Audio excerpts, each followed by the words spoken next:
As the game has developed and the game has grown, we've spent a lot of time going to places in Middle-earth that are interesting.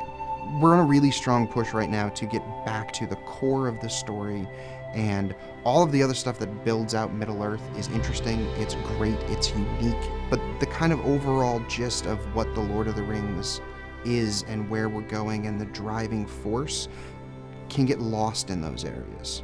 We make sure that we know what Tolkien has established for whatever it is we're trying to develop. And once we have that as the foundation, we work closely with concept artists. Lucas is working on the Argonath right now. A major influence in the design of the Argonath was definitely making them intimidating and monumental in a way that I don't think many other locations in our game actually do to the same extent.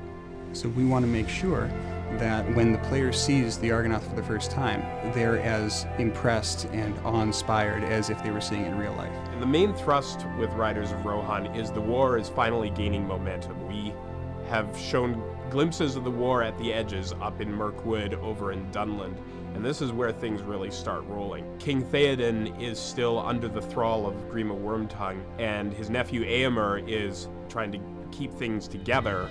In the meantime, the Fellowship has come down the river and fallen to pieces.